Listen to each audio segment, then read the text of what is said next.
Hello boys and girls. आज हम अपने स्ट्रीम का सबसे इंटरेस्टिंग सब्जेक्ट बिजनेस स्टडीज़ और उसका पहला चैप्टर स्टार्ट करने वाले हैं, nature and purpose of business. हम अपने सिलेबस का चैप्टर शुरू करने से पहले एक नॉर्मल लेमैन की लैंग्वेज में बात करते हैं कि बिजनेस है क्या। वर्ड बिजनेस, देखिए पूरे वर्ल्ड की बात करें अगर, तो पैसा कमाने के हमारे पास ना 4 मेथड होते हैं। ये सिलेबस का पार्ट एंड पार्सल नहीं है, बट आपकी एक नॉर्मल नॉलेज को बढ़ाने के लिए मैं बताता हूँ आपको। पहला जो हमारा पार्ट है, या हम बोलें ये जो मैंने बोला ना 4 वेज हैं किसी भी इंसान के लिए पैसा कमाने के वर्ल्ड में। सब number 1 is employment, self employment. Third one is business, जो आपका सब्जेक्ट है, and fourth one is investment. Employment जहाँ पे हम जॉब वाले लोग नौकरी कर रहे हैं, प्राइवेट सेक्टर में हैं, गवर्नमेंट सेक्टर में हैं, पब्लिक सेक्टर में जॉब कर रहे हैं वो लोग। सेल्फ एम्प्लॉयमेंट यहाँ पे आते हैं आपके doctors, lawyers, CA, CS etcetera, जिनके पास पर्सनल स्किल है, प्रोफेशनल्स हैं, वो बिजनेसमैन हैं ही आपके। और इन्वेस्टमेंट, लाइक वॉरेन बफेट का नाम सुना होगा आपने, इन्वेस्टर हैं जो अपना पैसा कंपनीज में इन्वेस्ट करते हैं। Majority of the population world का 2 सेक्टर में इंगेज्ड है, एम्प्लॉयमेंट और सेल्फ एम्प्लॉयमेंट। और माइनॉरिटी वो हमारा इस सेक्टर में है, इन्वेस्टमेंट में और बिजनेस में। आपको अगर फिगर्स बताऊंगा, फैक्ट और फिगर्स, तो आप ट्रस्ट नहीं करेंगे। 95% जो पॉपुलेशन है वर्ल्ड का वो इस सेगमेंट में लाई करता है, और 5% इस सेगमेंट में। जबकि वेल्थ का जो डिस्ट्रीब्यूशन है वो बिल्कुल अपोजिट है। वर्ल्ड का टोटल वेल्थ 95% इनके पास है और 5% इनके पास है। तो सर फिर बिजनेस क्यों नहीं करते? उसके अपने अलग अलग कॉम्प्लेक्सिटीज़ हैं, कॉम्प्लिकेशंस हैं, कंप्लाइंसेस हैं। लोगों को लगता है कि अरे जॉब अच्छा है, जॉब में हमको सर्टेन इनकम हो रहा है, रेगुलर बेसिस पे इनकम हो रहा है। सेल्फ एम्प्लॉयमेंट में हम स्किलफुल हैं, तो हमको हमारे कैपेसिटी के अकॉर्डिंग, हमारे प्रोफेशन स्किल्स के अकॉर्डिंग पैसा मिल रहा है। अभी हम बात करते हैं, हमारा जो सब्जेक्ट है बिजनेस स्टडीज़, इसका chapter number 1, nature and purpose of business. तो ये जो चार्ट है, ये चार्ट आप बिल्कुल भी परेशान मत होइएगा देख के, ये आपके नोट्स में मिलेगा। नोट्स आपके लिंक शेयर किए जाएंगे जब भी आपके वीडियोज़ ये देखेंगे आप एप्लीकेशन पे हमारे, इसके साथ में वीडियोस के साथ में जो है हमारा नोट्स का लिंक होगा, वहाँ पे ये चार्ट आपको मिलेगा। ये चार्ट पूरा कवरेज है कि आपके चैप्टर में है क्या। बेसिकली बिजनेस से पहले हमको पढ़ना पड़ता है activity, economic activity, non economic activity. Non economic activity बहुत छोटा सा पोर्शन है। यहाँ पे हो गया रिलीजियस, जैसे कि रिलीजियस प्रीचिंग्स, मंदिर में पुजारी लोग पूजा करते हैं, चर्च में फादर, है ना। Number 2, providing social service.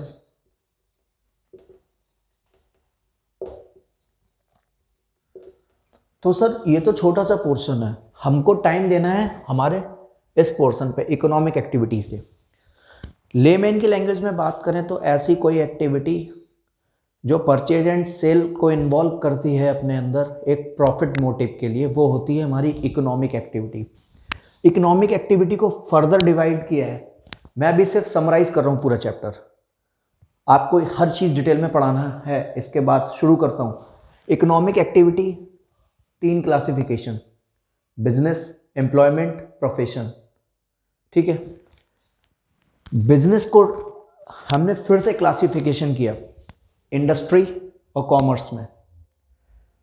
अब पहले इंडस्ट्री को हम पकड़ लेते हैं, तो इंडस्ट्री में आएगा हमारा पहले primary industry, then after secondary industry and then tertiary industry.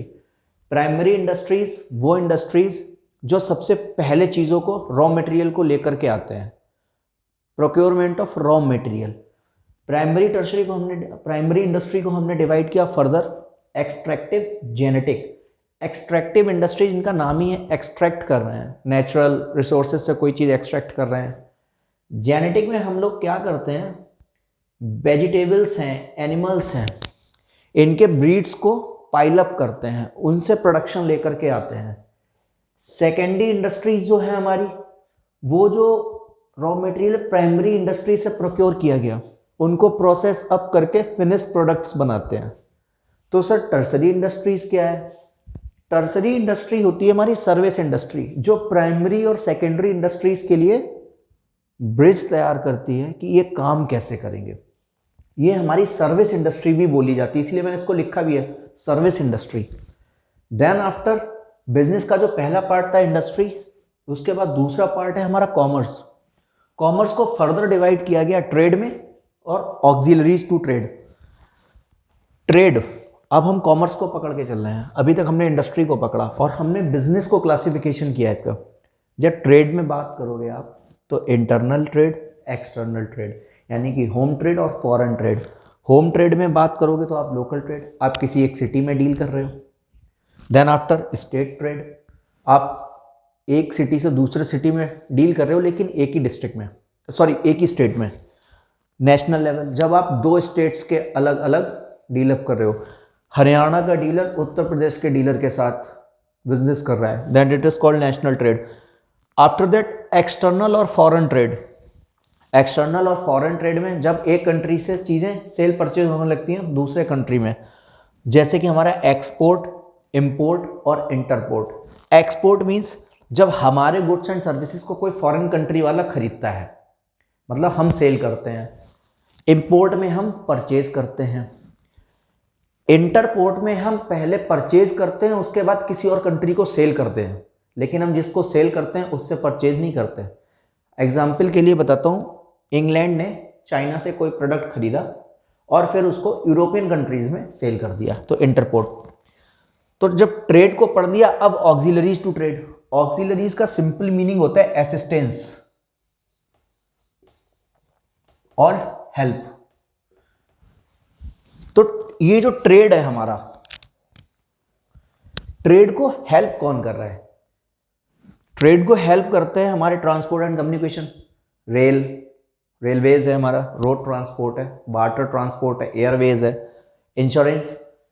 Uncertain risk involve होते हैं बिजनेस में, तो उनको प्रोटेक्ट करने के लिए इंश्योरेंस पॉलिसीज हैं।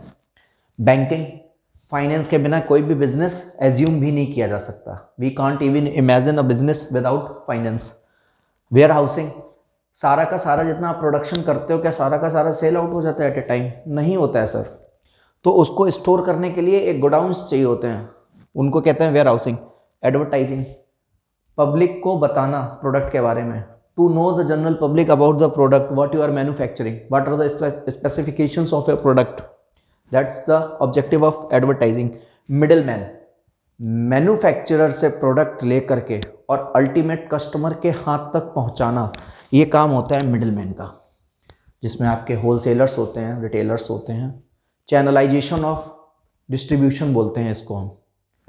तो आपको इतना करना है। इसके बाद आपके 2-3 छोटे छोटे टॉपिक्स बचते हैं, जैसे history of commerce in India, evolution, commerce अपना कैसे आगे बढ़ा बिजनेस में।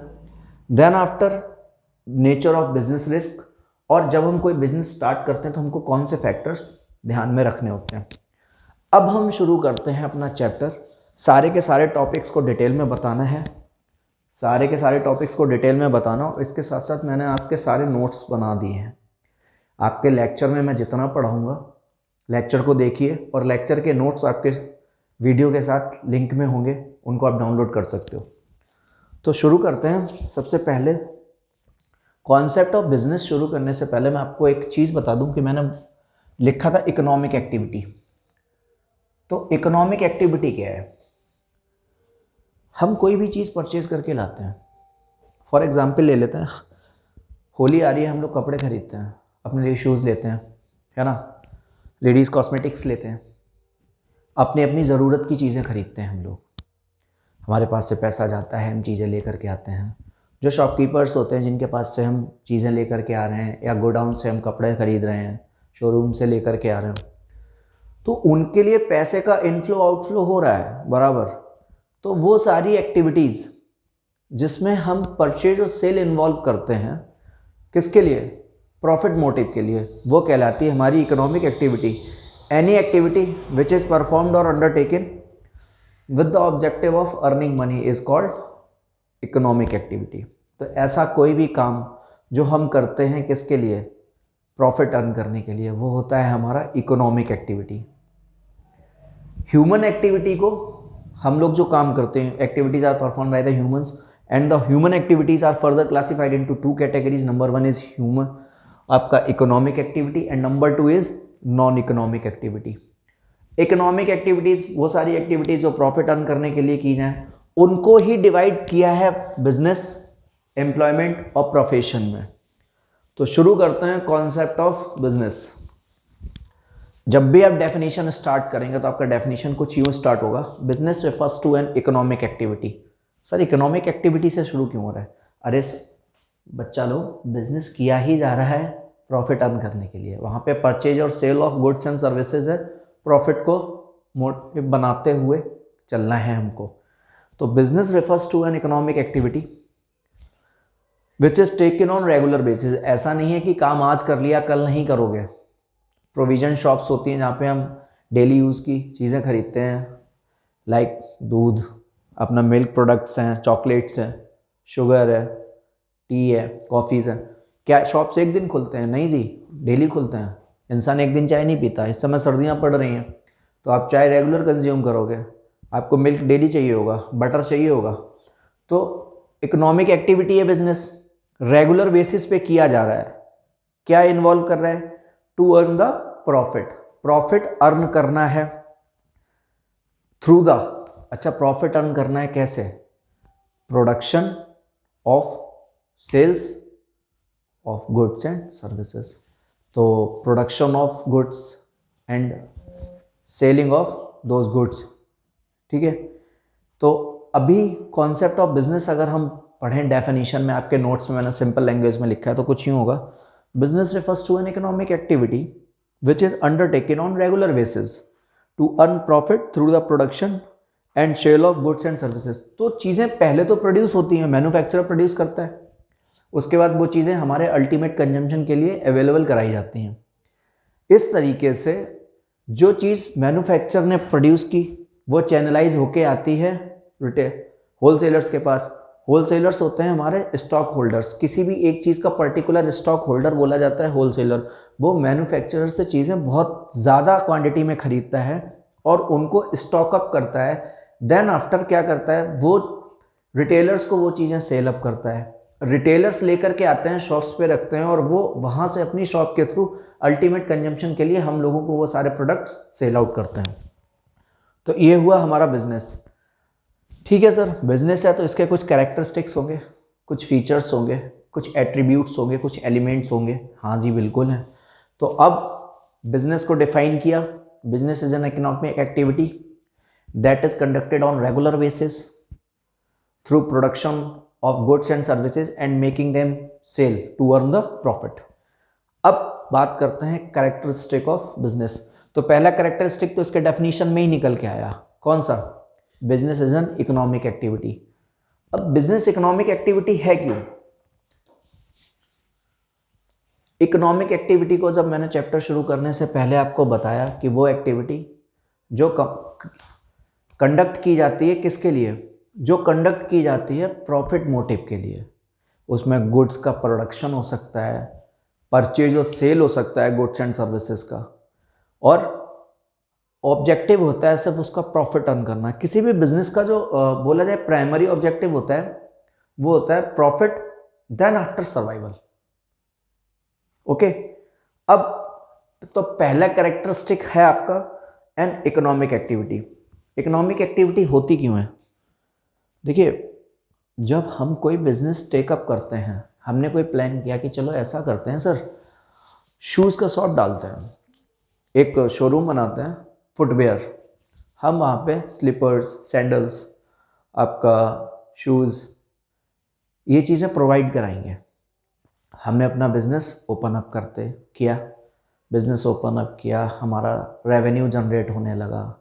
रेवेन्यू जनरेट होने लगा तो वहाँ पे दो चार चीज़ें जो मेन, अगर अपने पॉइंट्स के अकॉर्डिंग हम उठाने की कोशिश करें प्रैक्टिकल लाइफ में कंपेयर करके, तो बिज़नेस शॉप, जो हमारा शॉप होगा फुटवेयर का, हम उसको डेली ओपन अप करेंगे।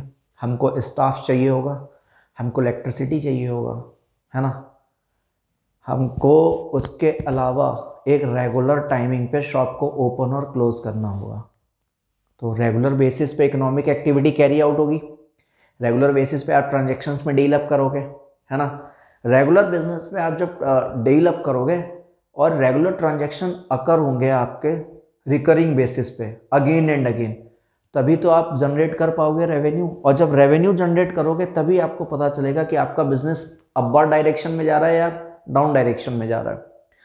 तो इकोनॉमिक एक्टिविटी इसीलिए है business, because since the prime objective is to earn the profit. Prime objective means foremost, first prior objective is to earn the profit by production and sale of goods and services. Business is considered to be an economic activity. आप चीज़ों को अगर समझ के चलोगे, lecture को आप मेरे सुनोगे, आप इतना ईजिली पेपर में एलेबोरेट कर पाओगे कि कोई भी प्रॉब्लम आपको बिल्कुल भी नहीं आएगा। मैं आपको प्रॉमिस कर रहा हूँ कि just go through my lecture once और twice and see the notes and you will certainly witness that everything is so easy and smooth. दूसरा, डेफिनेशन से ही दूसरा पॉइंट उठाइए आप। पहला था इकोनॉमिक एक्टिविटी, दूसरा पॉइंट क्या हो गया फिर? सर इकोनॉमिक एक्टिविटी है प्रॉफिट अर्न करने के लिए, तो प्रॉफिट के लिए कर रहे का क्या वो? Production and procurement of goods and services. Profit के लिए प्रोडक्शन और procurement of goods and services. समझिए दो चीजें हैं, प्रोडक्शन और procurement. Production and procurement.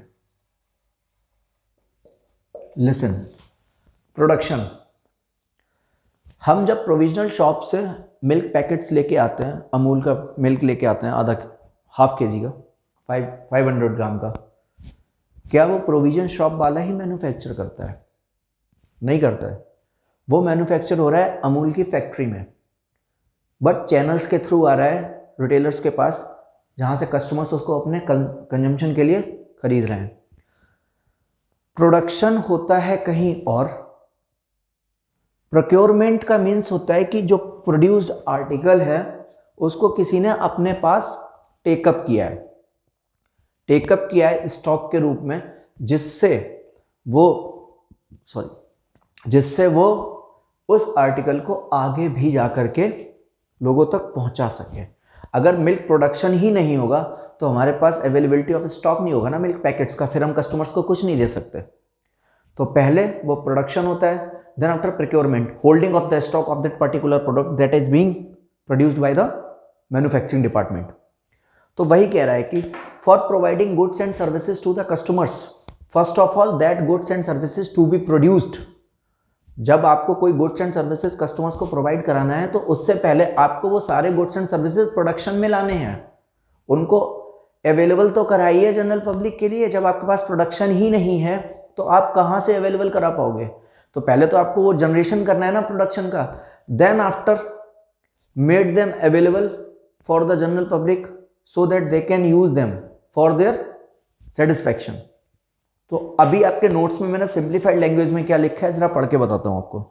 For providing goods and services as consumption, consumption के लिए जो आपको गुड्स एंड सर्विसेज प्रोवाइड कराने हैं, these goods and services are required to be produced first. तो सबसे पहले क्या करना होता है? सबसे पहले इन गुड्स एंड सर्विसेज को हमको प्रोड्यूस करना है, ठीक है। So business involve the step of production as well as procurement. सबसे पहले प्रोडक्शन, उसके बाद प्रोक्योरमेंट करना है, इकट्ठा करना है उन चीज़ों को, तब जा करके हम पब्लिक को प्रोडक्शन अवेलेबल करा पाएंगे। तो मैंने आपको दो चीज़ें बताई।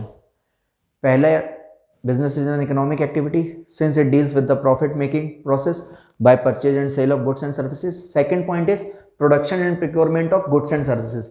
Third point, regularity in dealing मैंने आपको बताया शॉप्स एक दिन खुलेंगी 3 दिन बंद रहेंगी, नहीं, शॉप्स रेगुलर बेसिस पे खुलेंगी। रेगुलर बेसिस पे इकोनॉमिक एक्टिविटी कैरी आउट की जाएगी। रेगुलर बेसिस पे गुड्स और सर्विसेज का सेल और परचेज कंटिन्यू रहेगा।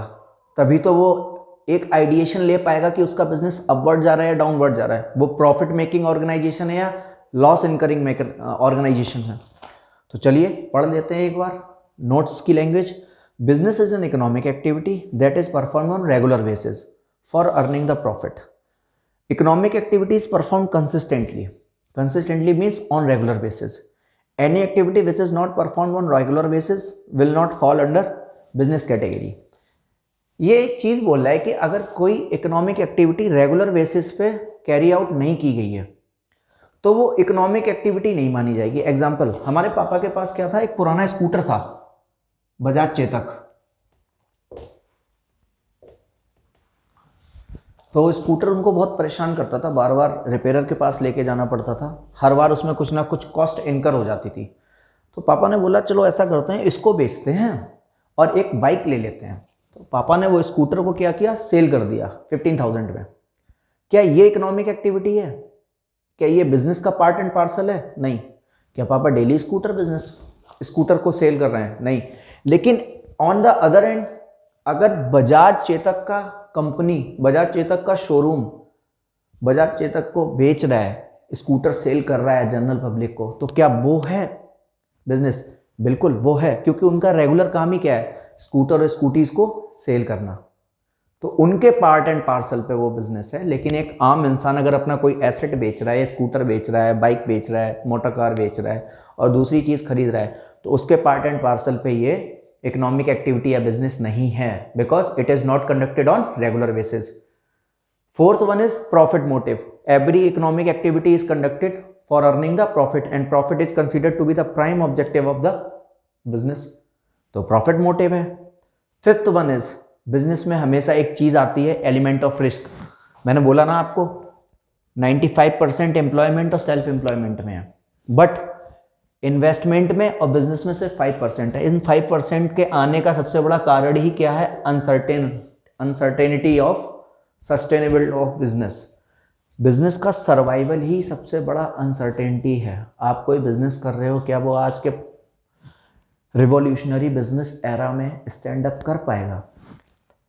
आप उस कंपटीशन को सरवाइव कर पाएंगे? आज कोर कंपटीशन है। हम कभी भी कोई चीज़ परचेज करने जाते हैं तो हमको कई सारे ऑप्शंस अवेलेबल हैं। आप किसी भी सेक्टर में जाइए, जब हम मोबाइल फ़ोन्स लेते हैं, सबसे अगर बोला जाए ना कि रिवॉल्यूशनरी फेज़ है तो हमारा इलेक्ट्रॉनिक अप्लायंसेस में ही है।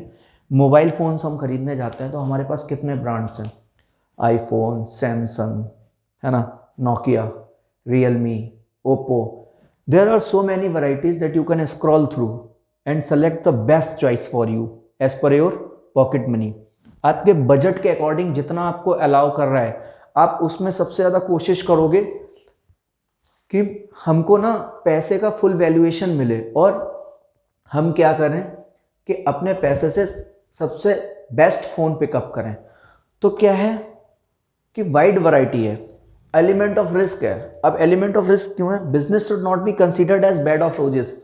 ये गुलाबों का बिस्तर नहीं है। अगर सोचा जाए, ये बहुत कंफर्टेबल एक्टिविटी नहीं है। आपको हर कदम पे, every step you have to face a thorn, एक कांटा है। जब आप बिजनेस शुरू करते हो, आपके पास फाइनेंस चाहिए, आपके पास प्लेस होना चाहिए। आप बिजनेस कहाँ शुरू करोगे? फाइनेंस होना चाहिए, आपके पास मैन पावर होना चाहिए, मतलब लेबर। कभी कभी कुछ बिजनेस ऐसे होते हैं जो अकेले कैरी आउट नहीं किए जा सकते, तो हमको क्या चाहिए? लेबर चाहिए। तो एलिमेंट ऑफ रिस्क क्या कहता है? Business should not be considered as bed of roses, there are thorns at every step. हर स्टेप पे आपके सामने कुछ ना कुछ डिफिकल्टी आएगा।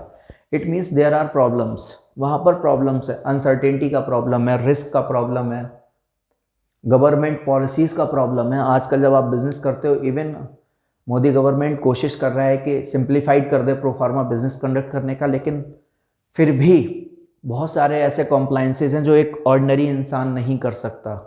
वहाँ पर प्रोफेशनल्स का इंटरफेरेंस आता है, जिसमें सीए हैं, सीएस हैं। अभी नोटिफिकेशन इशू किया है कुछ, और प्रोफेशनल्स ने अर्ज किया है मिनिस्ट्री ऑफ कॉर्पोरेट अफेयर्स को, और हमारे जो फाइनेंस मिनिस्टर हैं मिस निर्मला सीतारमन, उनको बोला है कि मैम प्लीज़ एक्सटेंशन दीजिए कॉम्प्लाइंस डेट्स का। कुछ पोर्टल आ रहा है, कुछ पोर्टल पे प्रॉब्लम आ रहा है मिनिस्ट्री ऑफ कॉर्पोरेट अफेयर्स के, इसलिए तो कह रहे हैं कि it means there are problems and there these could lead to loss. आपने कोई बिजनेस स्टार्ट किया, गवर्नमेंट पॉलिसीज़ की वजह से वो बिज़नेस सक्सेसफुली आप सस्टेन नहीं कर पाए, तो जो पैसा आपने अपने बिजनेस में लगाया वो पैसा आपका डूब गया, आपको लॉस हो गया, बिकॉज आपने कॉम्प्लाइंसेस नहीं कर पाए, गवर्नमेंट ने ऑर्डर पास कर दिया कि आपको ये बिजनेस शट डाउन करना पड़ेगा। Hence profit and loss go hand in hand in business like the ups and downs.